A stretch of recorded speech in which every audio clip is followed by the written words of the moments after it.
j'ai 25 ans bientôt. Je suis mariée, ça va faire 2 ans bientôt. Et j'ai rencontré mon mari sur Facebook. Oui. Quand je l'ai rencontré, au départ, je ne voulais pas. On a fait au moins 3 mois comme ça. On n'avait plus de nos nouvelles. Et un jour, il a passé par quelqu'un qui me connaissait vraiment. Il a pris mon numéro chez cette personne. Et puis, il m'a écrit, on a commencé à parler. Oui. Donc, on a commencé à parler. Il a tellement accéléré les choses qu'il a dit qu'il voulait me marier. Mes parents aussi me mettaient tellement la pression. Donc, quand je suis venue, j'ai parlé de ça à ma maman. Quand j'ai parlé de ça à ma maman m'a dit, oui, c'est une très bonne idée, tu peux te marier, tout et tout. Donc, on a fait au moins 2 mois comme ça. On a appris un peu à se connaître. Donc, étant où il était, nous sommes mariés à distance. Le jour de notre mariage, il est venu. Donc ça veut dire, attends ma chérie, attends ma petite. Donc ça veut dire que ton mari là, lui il est genre en Europe, toi tu es en Côte d'Ivoire, c'est ça non? Oui. Ok. Oui, ma coach. Oui. Donc c'est le jour de notre noce que nous nous sommes vus. Après maintenant, il m'avait dit qu'il a dit à la première femme qui venait marier une deuxième femme en Afrique. Qu'elle était vraiment contente de me rencontrer, elle était vraiment contente de vivre avec moi, j'étais sa petite soeur, tout et tout.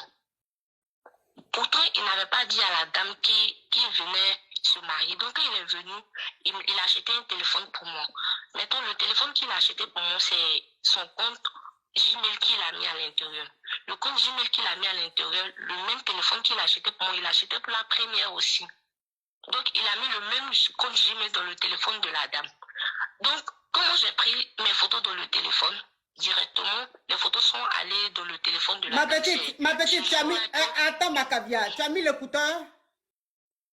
Non, je n'ai pas mis d'écouteur. Oui, ton micro là aussi crache fort. Même téléphone, ton mari a envoyé depuis là où même tu as changé. Ma coach, j'ai changé. Tu as changé, mais pourquoi le volume là fait... Peut-être c'est le réseau, parce que je ne sais pas. Pourquoi ça fait on dirait basse comme ça? Hein? Donc, attends, je vais récapituler. Voilà, je vais récapituler, tu vas continuer. Tu as connu un gars, un Bengui sur les réseaux, sur Facebook. Donc, quand tu as connu le gars là, bon, vous avez commencé à causer. Après, toi-même, là même, tu n'étais pas trop chaude. Mais le gars, il allait voir il a contacté l'une de tes copines pour prendre ton numéro. Voilà comment il a eu ton numéro. Donc, quand il a eu ton numéro, il a commencé à t'appeler. Tout doucement, vous avez commencé à causer. Rapidement, 3 mois après, c'est-à-dire que vous êtes devenu Jean Goéga, vous appelez les trucs, vous lovez au téléphone. Rapidement, 3 mois après, le gars t'a dit, lui va venir sur Abidjan pour te marier. Mais, quand vous êtes connu là, quand vous êtes en train de causer sur les réseaux ou bien au téléphone, le gars t'a dit, lui, il est marié ici en France. Et que lui va venir te marier à Abidjan, mais que lui, il a dit à sa femme qu'il va aller marier une deuxième femme à Abidjan. Sa femme est d'accord jusqu'à elle est contente. Voilà comment maintenant lui va prendre son billet, il va aller à Abidjan pour te marier. Et arrivé là-bas, il t'a emmené un téléphone. Ok. Donc quand il t'a emmené le téléphone, vous êtes resté là-bas, vous êtes marié ce jour, quand il est parti là, vous êtes marié ou bien c'est après vous êtes marié? Non, le jour il est venu là, c'est le jour où nous sommes mariés. Mais nous sommes mariés à la mosquée, mais lui, il n'était pas là. Ah, d'accord. Donc, avant qu'il aille à Abidjan, vous avez déjà fait le mariage à la mosquée, mais avec ses parents qui l'ont représenté. Oui, c'est le jeudi. Oui, c'est le jeudi qu'il est rentré. Le jour où je me suis mariée, c'est le même jour qu'on s'est vu. Donc, c'est le jour où ils sont allés faire mariage à la mosquée. Là, lui, il est venu de la France.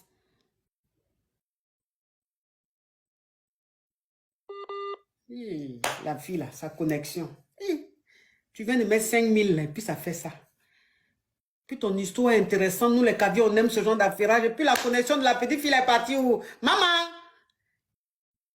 Maman! Ok, écoutez, vraiment, l'affairage est trop dense. Pub!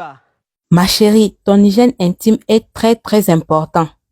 Si tu as des problèmes de pertes blanches abondantes, des mauvaises odeurs, des yoni et des venins secs ou larges, viens prendre ton kit du gel serrage et réparation du yoni ainsi que les ovules Yoni Detox disponibles chez Olivia Cosmétiques et Bien-être, qui vont nettoyer, rafraîchir et serrer ton yoni comme une petite fille de 15 ans et te donner plus de confiance en toi.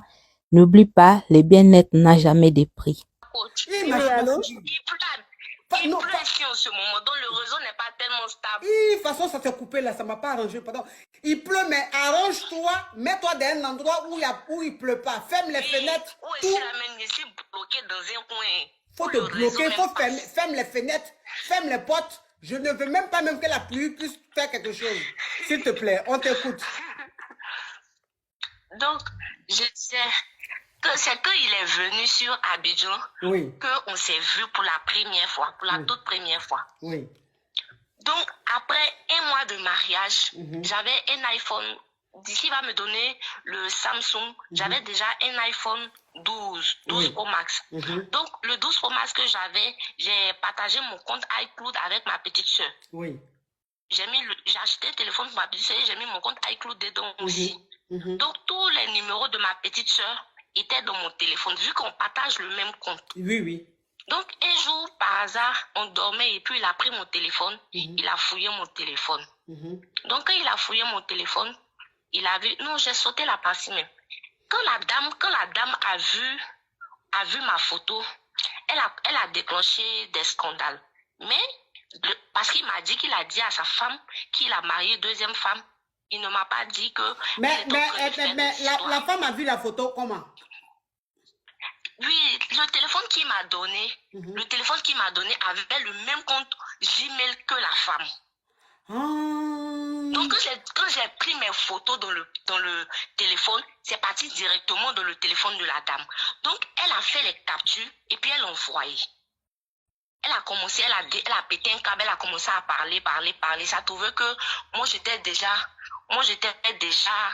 dans le mariage et puis on venait à peine de se rencontrer, mais il ne m'a pas parlé de ça. C'est après un mois maintenant où il a fouillé mon téléphone et qu'il a vu les numéros de ma petite soeur dans mon téléphone que j'ignorais vraiment, que je ne savais même pas qu'il y avait les numéros dans mon téléphone. Donc, il a fait tout un scandale.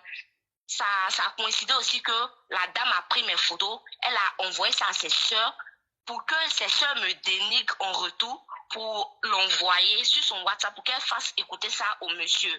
Du genre, j'étais une pute, j'étais une pétasse. Non, faut dire, pardon, ma petite, faut dire pocler. Faut dire pocler, mais vendeuse de piment. Hein, ou vendeuse de piment. Voilà, vendeuse de piment. Voilà, j'étais une vendeuse de piment, je me vendais pour de l'argent, tout et tout. Donc, tout ça a coïncidé. Donc, le monsieur, il était sur mon dos. À tout moment, dès qu'on dort, on se réveille, il me dit que lui, il a rêvé. Que dans son songe-là, on lui dit que moi et mes parents ont fait du maraboutage pour le séparer de lui et sa femme. Donc, je ne comprenais pas. J'étais tellement confuse, je ne comprenais pas. Chez nous, les djoulas, quand tu ne comprends pas quelque chose, quand tu viens expliquer à tes parents, on te dit non, il faut te calmer, Donc, c'est comme ça que je me suis calmée. Puis, un jour aussi, je l'ai blagué, ils sont endormis. Quand ils sont endormis aussi, j'ai pris son téléphone.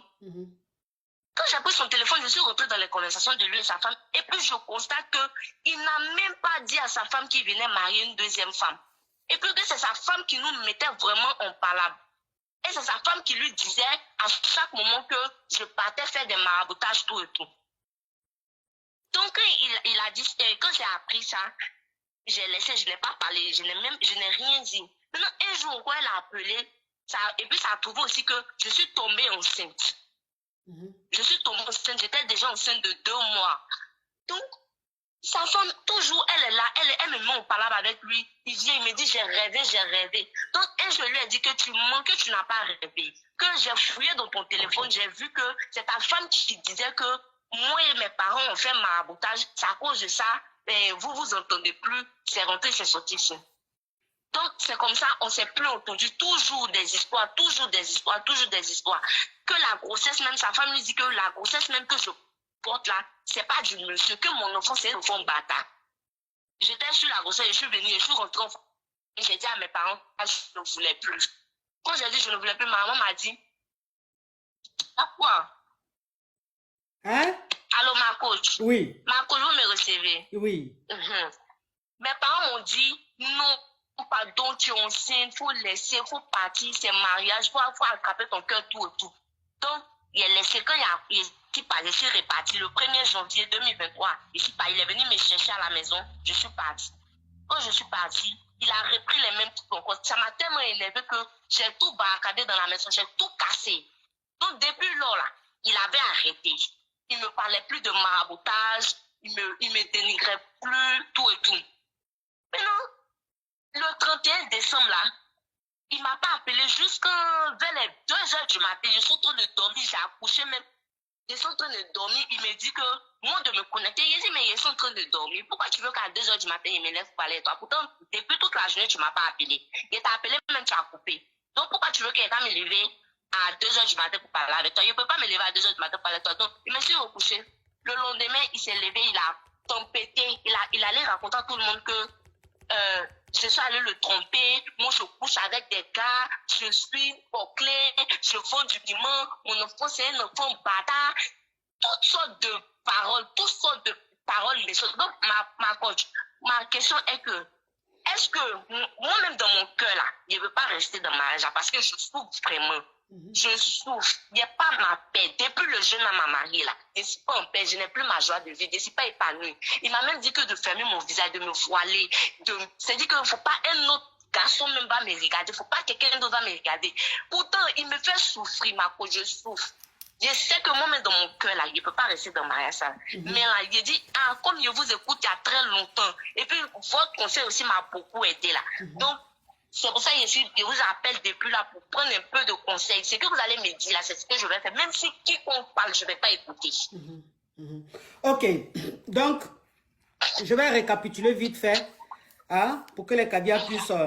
donc, l'homme que tu as connu sur les réseaux sociaux, vous êtes eu finalement, 3 mois après, très rapidement, il a dit qu'il voulait te marier, mais dès le départ, il ne t'a pas caché qu'il est marié ici en France, qu'il est avec sa femme ici. Et donc, ses parents sont allés te marier à la mosquée. Et le jour même du mariage, c'est là qu'il est arrivé à Abidjan. Et quand il est arrivé à Abidjan et tout s'est bien passé.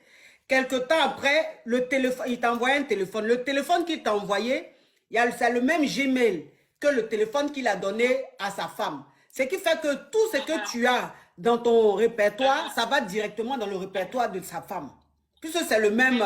voilà. Donc, elle a vu, voilà, elle a vu les photos du mariage, elle a pété un câble, puisqu'elle ne savait même pas que son mari partait à Abidjan marier une deuxième femme. Donc, elle a pété un câble, elle s'est fâchée. Voilà comment, elle, maintenant, au lieu d'appeler son mari pour faire palabre, elle envoie tes photos à ses soeurs qui sont, à ses soeurs, et ses soeurs, maintenant, commencent à te dénigrer, à monter des choses, et elles envoient ça à ton mari. Du genre, tu as une bouclée, tu as une vendeuse de piment et tout ça. Et ton mari, maintenant, au lieu de te dire que c'est sa première femme qui lui disait ça, ou bien les soeurs de sa femme qui lui disaient ça, lui te faisait croire que en rêve, il voyait un rêve que tu le trompais, il voyait un rêve que tu faisais des choses comme ça. Donc, ça a commencé à perturber votre mariage. Et un jour, il dormait, tu as pris son téléphone, tu as fouillé dans son téléphone et tu as vu ses conversations avec sa femme. Voilà comment tu t'es rendu compte que le monsieur, il a été marié à Abidjan là. Sa femme même qui est en France ici, ne savait même pas qu'il partait marier une autre femme. Ça veut dire que sa femme même ne savait même pas même ton existence. Alors que lui t'a fait croire que sa première femme savait que toi, il partait te marier. Mais moi, il y a une question que je vais te poser. Je vais récapituler après. Voilà. Donc, c'est comme ça, vous êtes resté dans votre mariage et tout, et tout, et tout. Tu es tombé rapidement enceinte.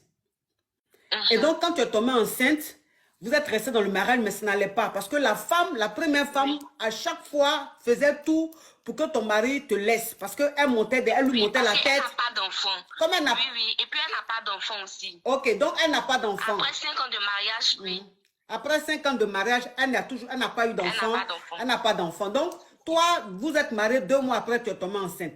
Donc, elle est restée là à monter la tête à votre mari. Et ce qui a fait que ton mari et toi, il y avait toujours des problèmes. Il disait que l'enfant même, l'enfant n'est pas de lui, que tu as une clé, de tout ça là. Malgré ça, tu es resté dans le mariage jusqu'à quand tu as accouché. Quand tu as accouché, le gars maintenant, comment on appelle, il est en France ici. Il a changé un peu. Il a changé un peu. Quand tu as accouché, il est devenu un peu bien. Voilà. Donc maintenant, lui, il est tellement jaloux, il est possessif. Il dit que oui, faut te voiler. Il veut pas que tu